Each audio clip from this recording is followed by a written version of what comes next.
I'm Mike. And I'm Adam. And this is Stuff and Waffle. Two friends talking about stuff, and often as not, waffling with frequent reference to Bond cars. So the record button has been pressed again, and here we go. Here we Two are truths, once again. Yes. one lie. My turn this week to deliver the statements. Yes, I have to engage brain, and the brain is a little battered this week, so we'll see what we can do. All go. Yes. But we think we're at 3-2, so you could tie it here. Yes, indeed, you have done well the last couple of weeks. So, but so have you. We're not out of sync. So if you do well, we are all square again. We are neck and neck. Yes, everything to play for. Right. Okay. Okay. I need somewhere to write these down, because I'll by the time you've got to the third one, I'll have forgotten the first one. Yeah, probably. Okay. All right. So are you poised? Yep. All set. Right. So, statement 1. The Ferrari V8 and the Lancia Thema 832 was assembled by Ducati. Assembled by Ducati, I believe is the correct way to pronounce it. Yes. Well, that depends if you're Steve Berry or not, I think, isn't it? Well, yeah, but he is the authority on such things, so... I mean, you say that. We could date it and figure out the last time that Steve Berry did a segment on Top Gear. Well, he's on YouTube these days. Still going. I think he's got a radio show as well, actually. Yes, I think that's true. Yeah, but yes, we probably could date it as to when he was last on Top Gear. Yes. No, I'm going to choose not to, because the number that we come up with is probably devastating. Yeah, it's probably not a number we need, is it? Let's be honest. No.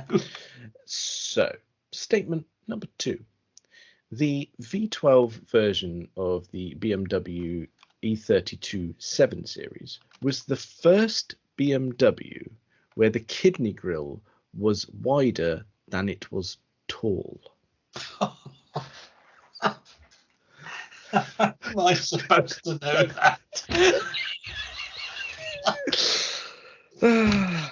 Oh my word, that one's evil.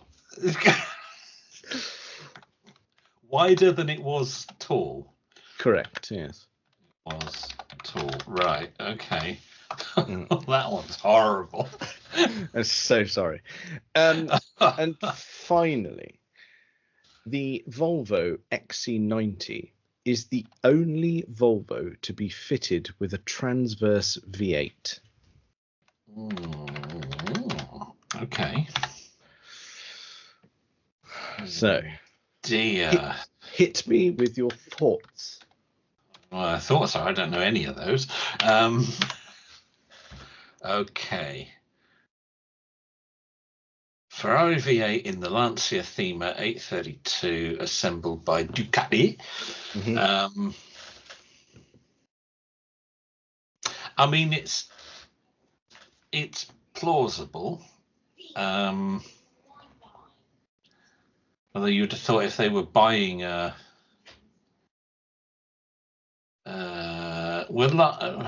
were Lancia part of Ferrari when that was going on? Don't know. Because they're all tied up together nowadays, aren't they? But yeah, I don't know if they were then.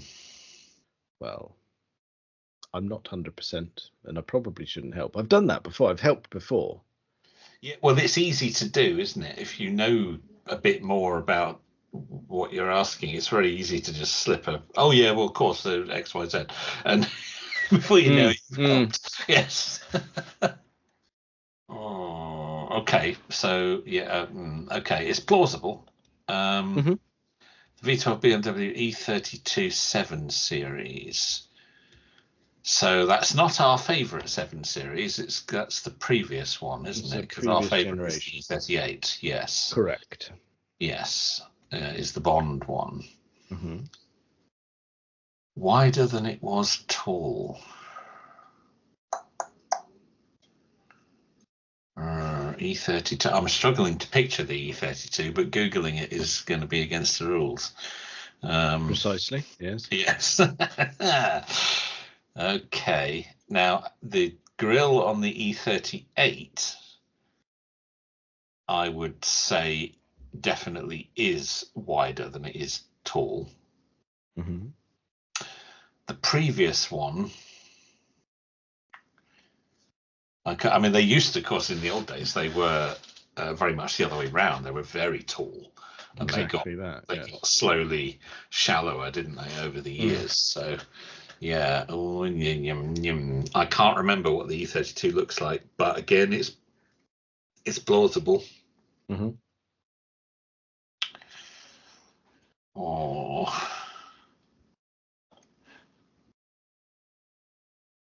And the only Volvo with a transverse V8. Well, yes, I have no way of knowing that either, really. Now,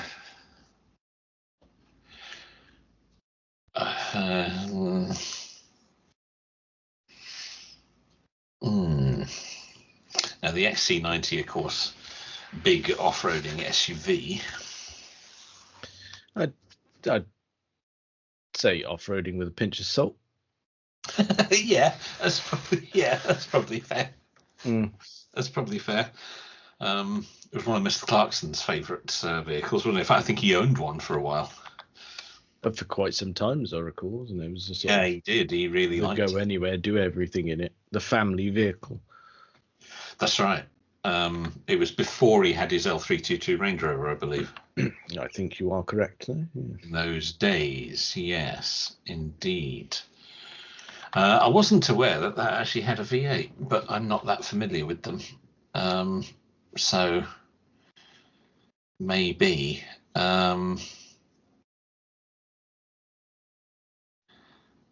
Okay, I'm going to have to make some decisions here now, aren't I? Number 2 is purely aesthetic. I wish I could remember what the E32 looked like. But the E38, I would say that's definitely true for. Mm-hmm. So E32,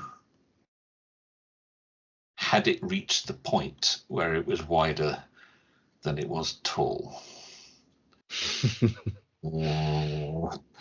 Because yeah.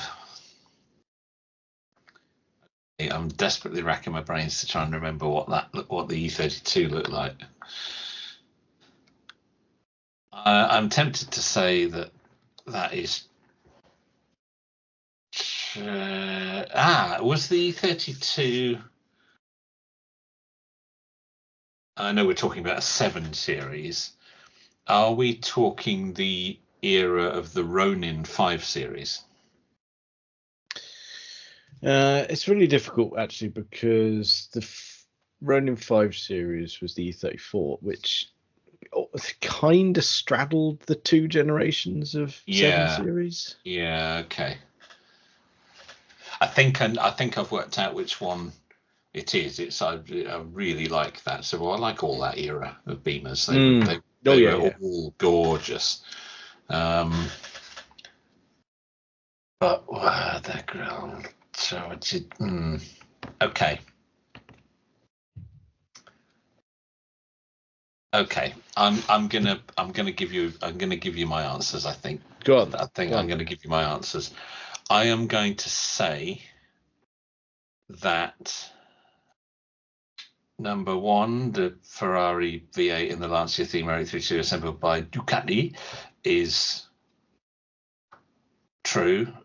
I'm going to say number 3, the Volvo XC90 transverse V8 is true, and I'm going to say the kidney grille on the E32, wider than it was tall, is false. Okay, right. We are locked in, and now we need to know whether it's all tied ahead of next week or whether Captain Smug goes into the lead.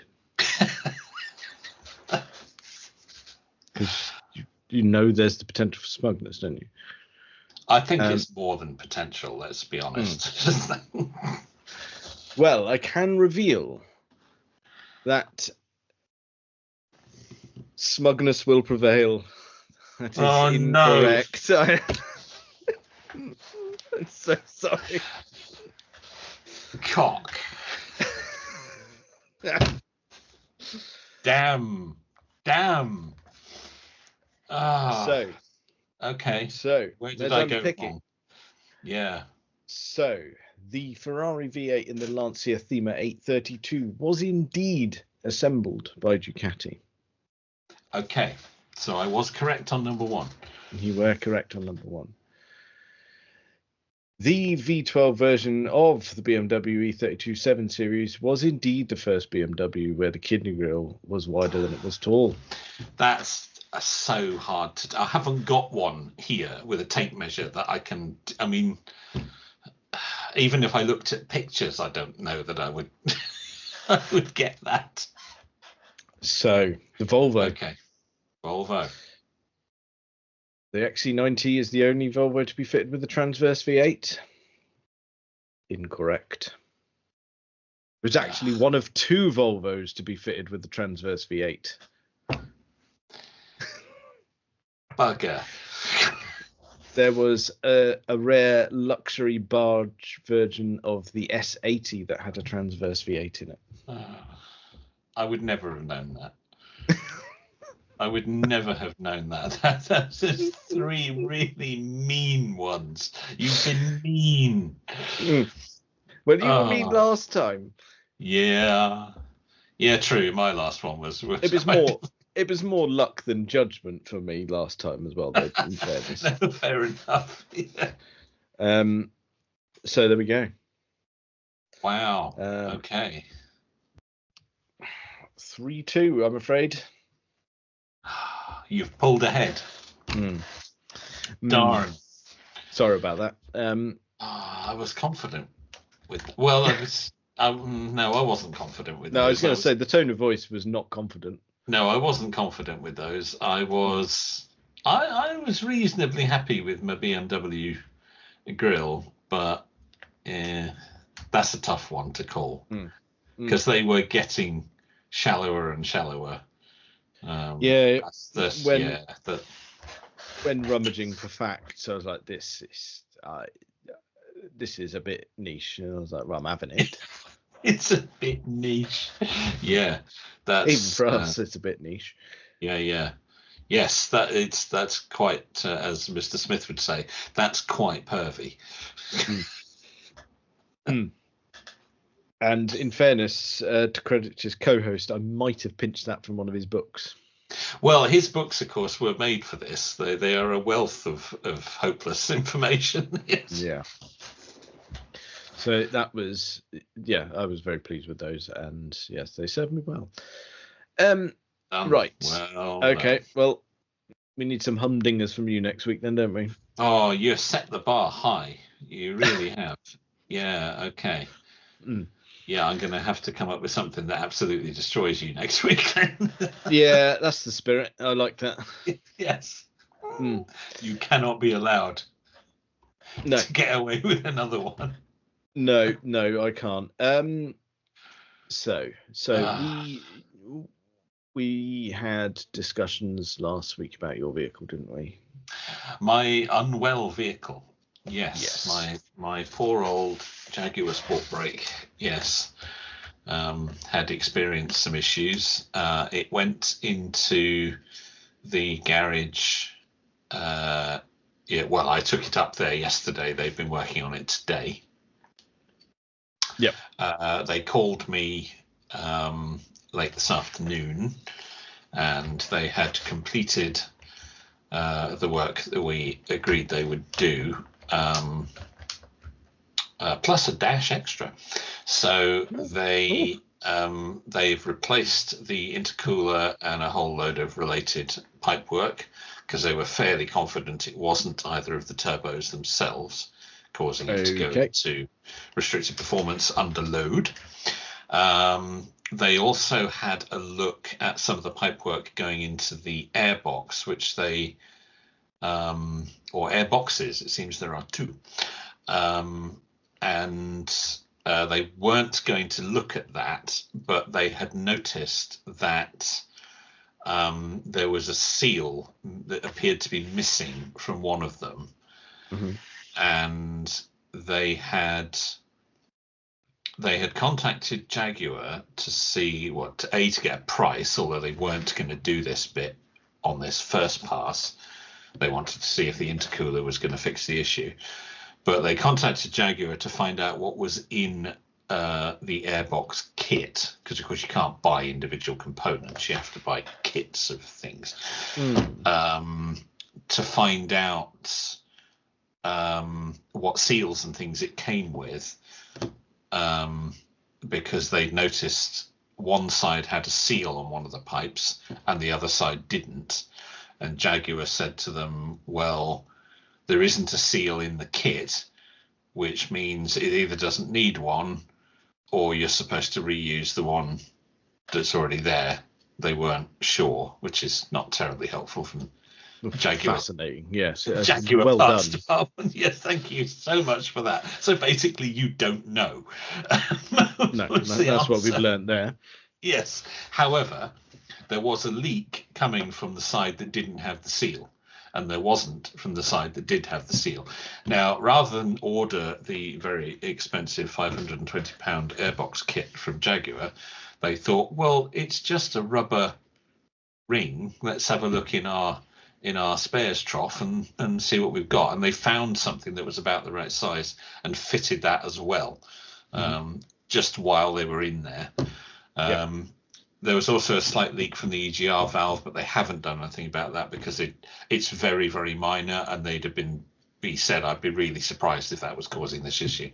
So they did all that, took it for a test drive. Their guy took it on quite a little jaunt, all the way down to the Cornish border and back, all the way up to the town and back, all around the lanes and things out here.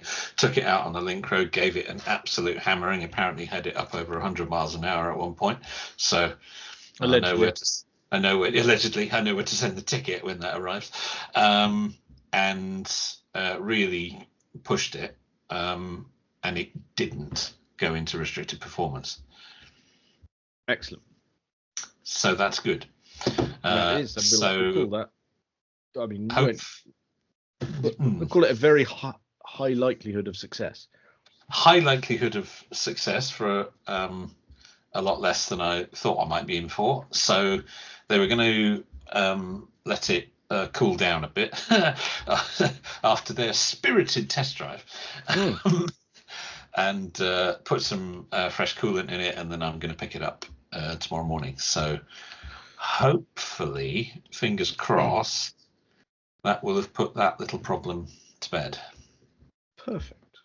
What a lovely ending to that. That's turned around pretty quickly and looks to be the outcome that was desired. Hopefully, that car is tip top again, and then. Yes, back to the age-old decision of do I keep it or do I try something else now? We will see. If it's time to try something else, I would say when it comes back in full working order, that's the time to jettison. Yes, that's logical. Yes, do have a little bit on at the moment to focus on something else, but. We'll see. Yeah, you do. Yeah. So yeah. We won't go into that, but yeah, there's a bit on at the moment. There are plates, and they are oscillating with triumphant vigour.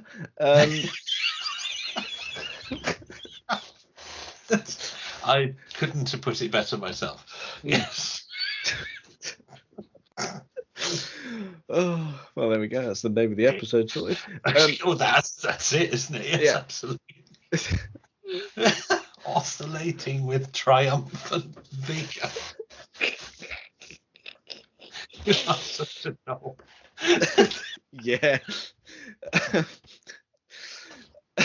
Oh dear. Okay. Very good. All right. Now, this almost seems redundant to ask, but I know you've been without a vehicle for a couple of days. Don't suppose you've needed to go out, have you? No. For fuck's sake. No, but you missed the trick there, because we won't go into the detail of it. The meeting that you and I had yesterday, which we did virtually, if that had been face to face, then there you go. So, I'm just saying. Yeah, in hindsight, there was absolutely no reason for that to be virtual. I was amazed that it was, but there we go. Anyway, we won't go into that. But you did miss a trick there. Fuck it. Oh dear. Well, that's it. I am pleased for the Jag's health.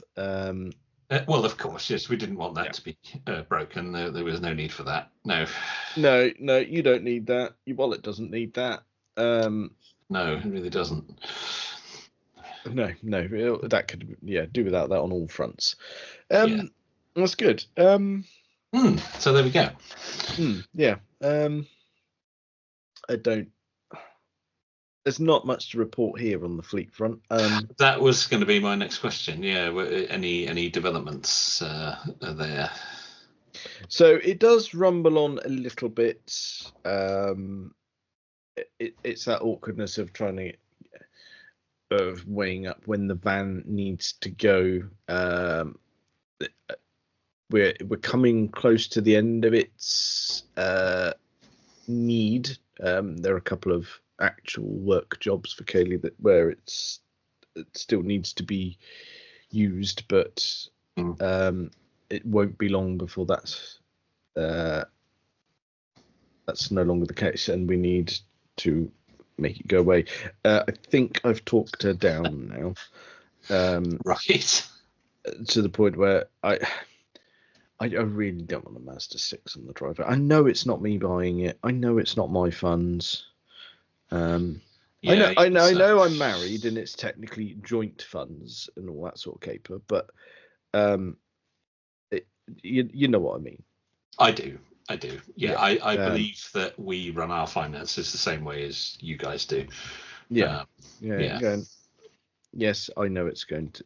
The replacement for the van is essentially going to be the family car and all that. And yes, but it's the principle of it. Of going, look, you worked hard for those funds. I think it's only right that you get the decision. But there's a point where I go, well, yeah, you get the decision, but I can't have you make that particular decision. There's a line here that cannot be crossed. No, and it turns out it's not a straight line. It's one in the shape of a Mazda 6. I mean, it's just, do you know what? It's just fucking boring. That's what it comes down to. It'll be boring for a long time because it will be endlessly dependable. Yeah, I just there'll be no reason to get rid of it because it'll just keep working. Although fascinating, actually, our Japanese correspondent James was very kind to point out that actually, as it stands now in Japan, of the Japanese brands and manufacturers, Mazda comes out the worst in terms of that's reliability. Interesting. I wonder if that's the Ford effect. Not that Ford have a particularly terrible reputation for reliability, but no, but it is interesting nonetheless. I thought that was a little snippet that I enjoyed. Interesting. I thought we were talking about a Toyota the last time we touched on it. I'm glad that was a kind of flash in the pan. Okay. That would be even more endlessly dependable. Although, God, that feels like salt in the wound saying that Toyotas are dependable. Yeah, it probably does. Dear friend of the show is suffering Toyota woes. Yeah. So yeah, poor man. We feel for him. It shouldn't happen. It shouldn't. No. In fairness, it is kind of the Subaru bit that's not been playing ball. Yes. So, sorry, that does feel mean. Although, hopefully, it's more rosy by the time this episode comes out. Well, these things move on, don't they? But yeah, okay, it comes back to when she was looking at. I thought, oh God, it's so boring. I forgot. I think it was in Avensis. Yeah. I Yeah, think it might as well. Yeah. yeah, but fortunately, there was a bit of a decision going. If you thought the Mazda was boring, wait until you get in there. It's even worse. Yeah. So I'm still banging the drum for the German cars. That's I wouldn't say falling on deaf ears, but it's a hard sell. There seems I'm surprised. It's such a hard sell. There seems to be a bit of compromise somewhere in the middle. Like, it's probably not my first choice, but I don't mind it as a choice. That being an Octavia VRS. That is heading in a better direction. Yeah, so that's where we are at the moment. What exactly has led her to the Mazda 6? Because it's dependable and reliable and cheap to run and all those sorts of things. Worryingly, she did say it looks nice. I'm like, are you sure? Last time I checked, you did have eyes. Yes. And unfortunately, I would disagree wholeheartedly that the latest incarnation of the Mazda 6 looks nice. Yeah. It's side profile, not too bad, but as soon as you get anywhere near the front, you're like, nah, a bit much. Yeah. It's like a lot of Mazdas, it's one of those cars they couldn't stop designing. It's very fiddly. Yeah, there are some fiddly bits. That's a fair analysis of it, I would say.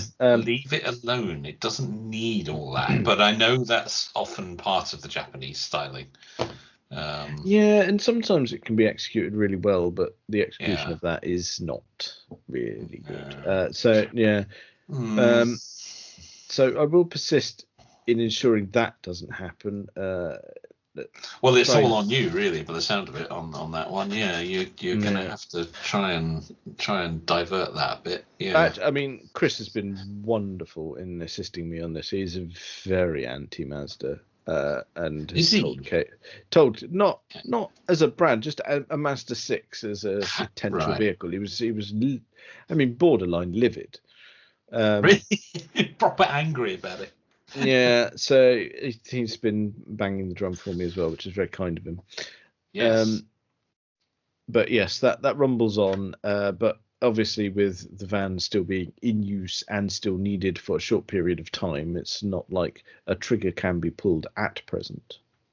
No, it's not happening immediately, but yes, things seem to be going in a worrying direction at this point. Yeah, hopefully I can rein it in, but there we go. It is what it is, but it's an ongoing development. But as soon as the van's sold, then I think things will move fairly swiftly.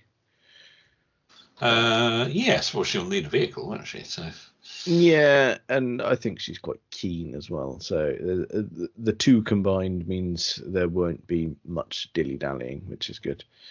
Okay. Good. So yes, fleet update complete. So. What's interesting is I've got a bit of car news, which you've probably got as well, or at least read. And it's interesting that we read this week that low volume manufacturers will have less of a worry about EV sales moving forwards. So I've read a few things and heard a few things about this. Yeah. So it's basically dialed back a bit. Yeah. So the likes of your Aston Martins, your McLarens, Morgan.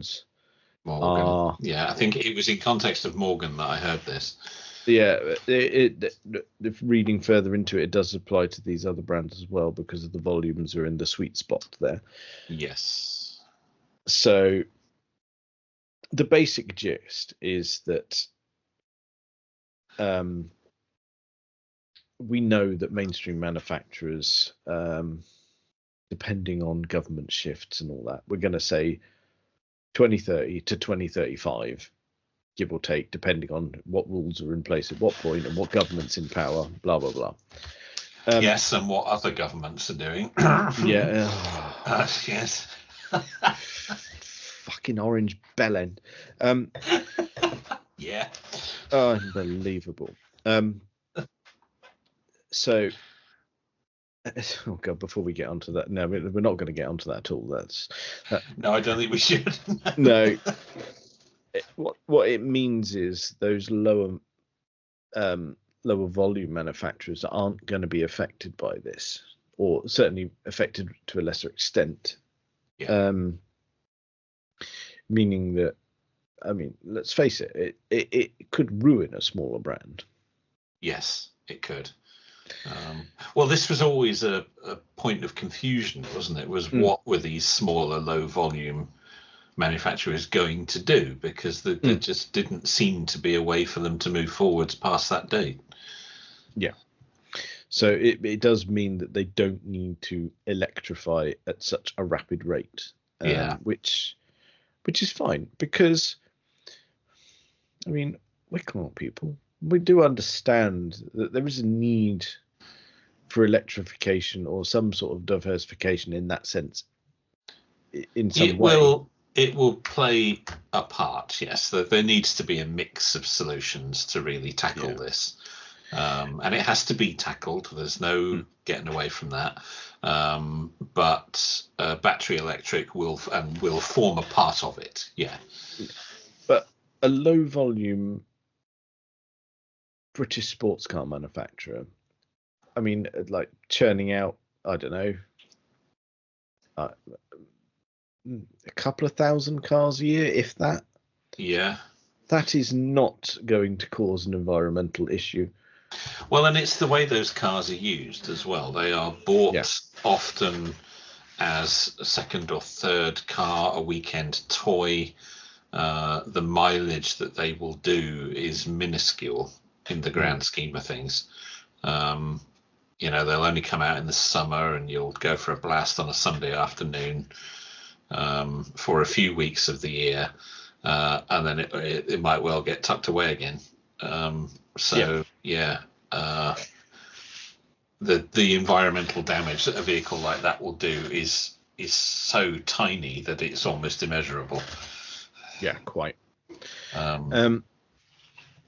You're not commuting in your Morgan, probably. No, it's a fair assumption, although like every day I do see a chap commuting in I don't think it's a Caterham, I think it's a Westfield. Oh, that's bold. That's really ballsy, because I have passed him on some absolutely frostbitten mornings and going, that, my friend, is brave. It really is. That's dedication. So fair play. He could only afford one car, and that's what he was having. Regardless of what he needed to do with it. Yeah, he was going to have a lovely time, regardless. All weather's perfect. No, that's to be admired. We like that. But that is that is unusual, I think it's probably fair to say. Yeah. No, that's not run of the mill, but no, we doff the cap to him. Yeah, absolutely. But I think this is encouraging news. Yes, it is. I mean, it's all over the place. Well, lots of things are all over the place at the moment, but I think what manufacturing needs is certainties. If they're going to invest in doing something, they need to know what the rules are going to be, and they need to know from quite a long way out. If they're going to make a big investment in one direction or another, you know, how much longer have we got making internal combustion engines? Do we need to find a way to go electric? You know, based on tariffs? Do we need to build a factory in a different country? Things like that. Yes. This constant sort of scattergun approach to running the policy, that's no good. They need certainties. Dear old Quentin Wilson has been arguing for this at various select committees and things that he's appeared before, in which he said, whatever you do, just make a decision and stick to it, because you're wrecking manufacturing by doing this constant chopping and changing and not deciding what you want to do or when you're going to do it. That's no good. These companies need certainties in order to get investment and put it in and plan and know what they're going to be doing. You can't just pop up a car factory in a week.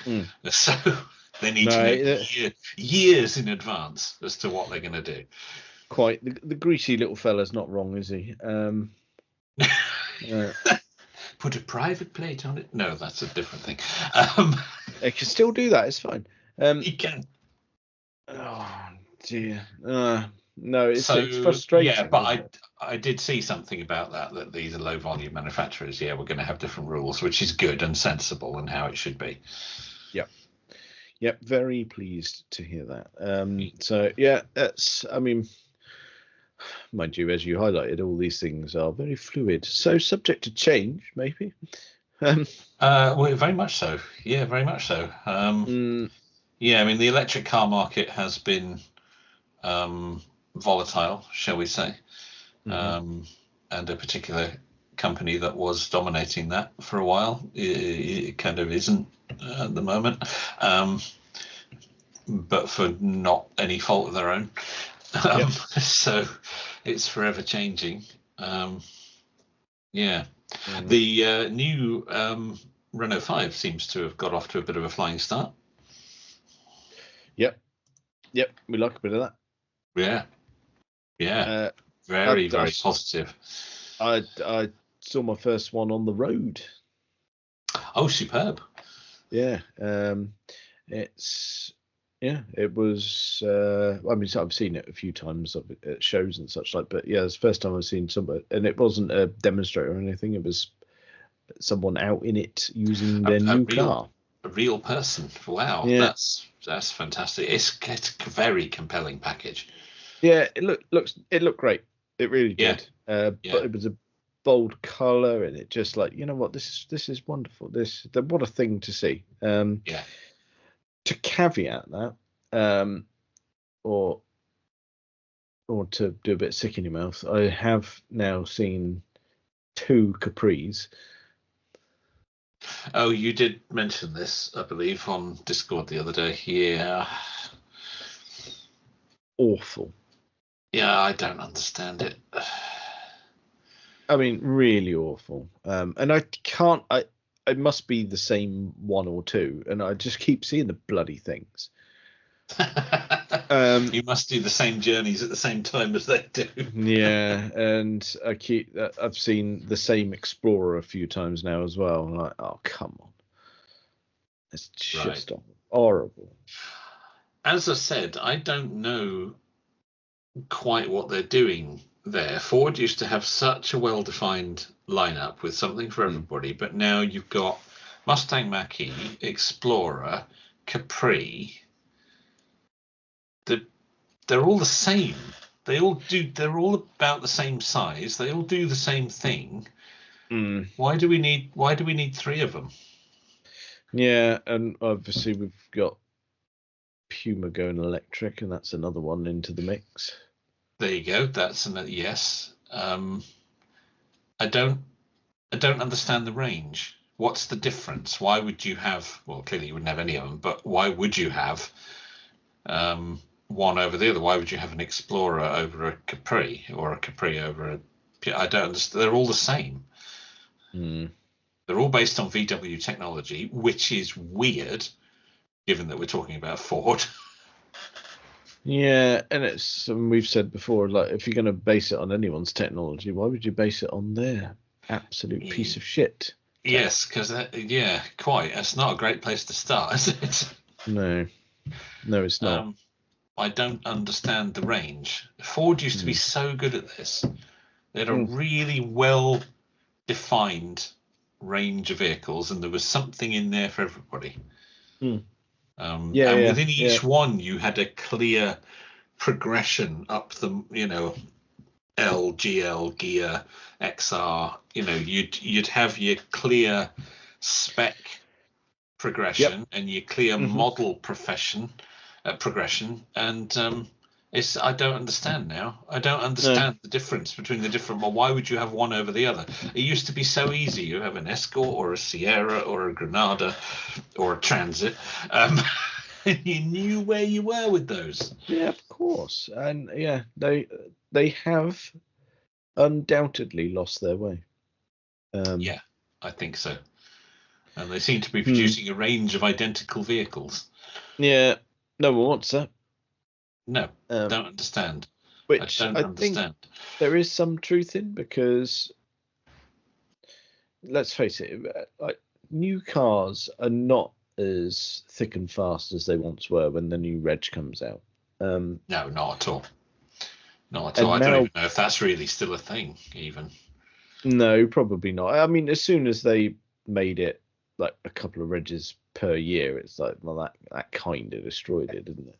That's kind of knackered that, and with everybody buying on finance now, you're probably going to get something that's in stock rather than, something that's been made in the last couple of weeks. So yeah, it's not really a thing anymore, like you say. No, and what's fascinating, I've seen quite a few 25 plates now, and I would say they were predominantly attached to Korean vehicles.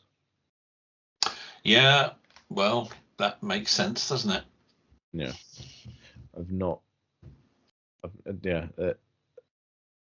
a smattering of German and a couple of Teslas. Yeah. Okay. Yeah. Yeah. But yeah. Well, Kia and Hyundai are two of the ones to watch, aren't they? Really? Yeah. And it's purely an observation. It might that's just granddad eyes and noting down ones that I see.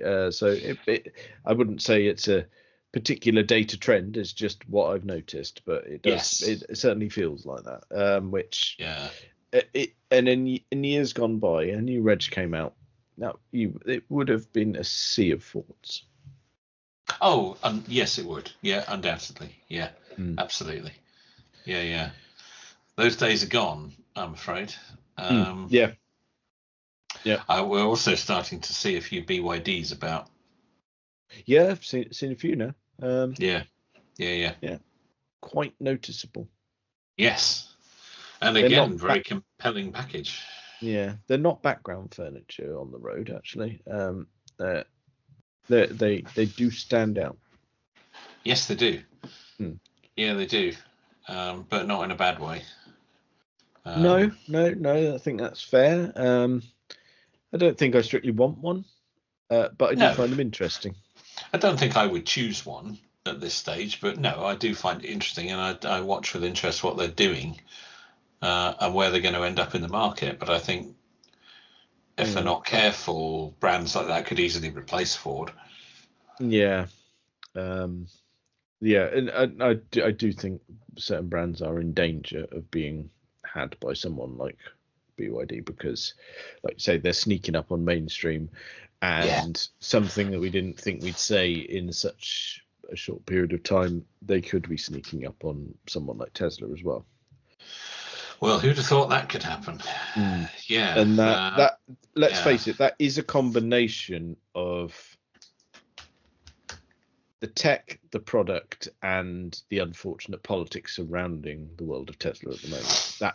They're undoing themselves slightly at the moment. Let's face it. Yeah, they are. I think it's predominantly. I say they are. No, it's absolutely not Tesla's fault.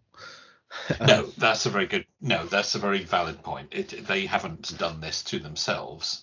No. Their chief executive and his continued distraction. It's a very delicate way of putting it. Isn't it good? Isn't it that? Yes. Yeah. Has led to some shifting of the perception of the brand. Yeah. Is that got it? Yeah, I think that's just about got it. I mean, it's not the cars. It's not. No, it's not. That they've it's done not that, something. It's not something that's gone wrong with the product. No, it's something that's gone wrong with him. He's become the first lady. Yes, quite. Although he is beginning to back away from that. But I fear the damage is done. Well, the damage was done a long time ago. Yes, and in terms of Tesla, it's a real shame because it's not the fault of anyone who works there. It's not the fault of the product. No, it's unfortunate because in the same way you've got Steve Jobs and then became Tim Cook, you've got the face of a company. Yeah. And it's him. Well, I would say there's probably nobody since the likes of Henry Ford or someone like John DeLorean who was so associated with their brand. How many other car industry CEOs can you even name? Quite. I think it's really no numbers, isn't it? Like you say, you've got your Henry Ford, your John DeLorean, and going back a bit further, well, not further than Henry Ford, but Enzo Ferrari and Ferdinand Porsche, people like that, Eto Bugatti.